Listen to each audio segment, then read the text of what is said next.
Hey everybody, John Abdul here. Kind of stuck between a rock and a hard place. Not stuck, I'm stuck here because I stuck myself here. Just a beautiful day. A little bit of flies flying around my face. So excuse the swatting every once in a while. They're kind of like, want to get in on the action and stuff like that.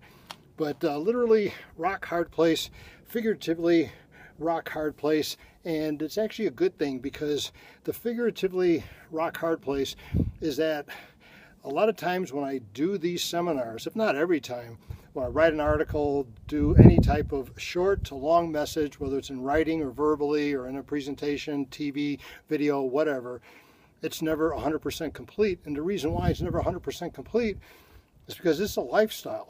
It's always evolving. So there are principles for sure, but every single day changes. So whatever challenge that you have, understand it's an evolutionary process. You keep on evolving as a human being. The more knowledgeable you are, the more you're going to gain from what you're applying and what you're doing for yourself. I remember one time I interviewed a world-renowned professor in physical culture, and today we call it physical fitness, but they used to call it back in the day in the 40s, 50s, 60s, and even into the 70s, physical culture. It had anything to do with the culture of increasing the performance and health and longevity for the physicality. How do you make your body stronger, perform better, live longer, and things like that. And I asked him a question. His name was Professor Yuri Verhoshansky. I said, Dr. Verhoshansky, how do muscles get strong from weight training?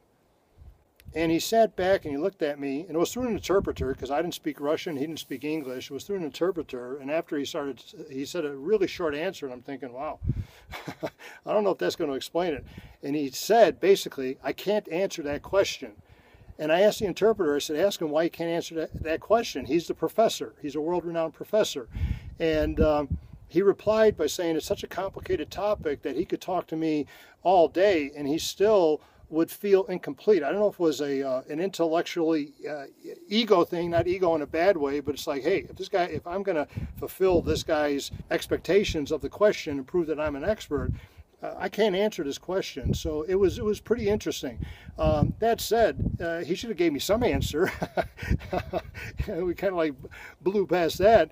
But it taught me something, and it taught me that teaching is repetitious. And there may be some principles you do over and over and over and over again, and that just becomes your pattern. That becomes your psychoneurology that attaches to all the muscles in the body. It's your coordinative patterns. It's how you think, it's how you move, it's how you react. It's the internal infrastructure of your human body that you're building, that you're developing. And the number one thing that you and all of us have to have in order for us to live the highest quality life that we could possibly live is to respect ourselves. Because when you respect yourself, you only give it what you need to give it. I mean, let's use the example. Let's say, for instance, you just had a new floor put into your house, new carpeting. If I came walking into your house, knock on the door, and I got muddy feet, you're going to say, take those shoes off, right? But if you already have an old, dirty carpet, yeah, come right in, you don't take your shoes off. You lost respect for your house or your carpet or whatever. It's a crazy analogy, but I've always used analogies. It's like, hey, this relates to other areas of life as well. The better you treat yourself, the better you're going to be. If you're doing something that's good for you, you got to pat yourself on the back. I've seen other people who, in my mind, and this is my rationalization, made poor decisions earlier on in their life. How they ate, what they ate, the drugs or the alcohol or the smoking, the negative thinking,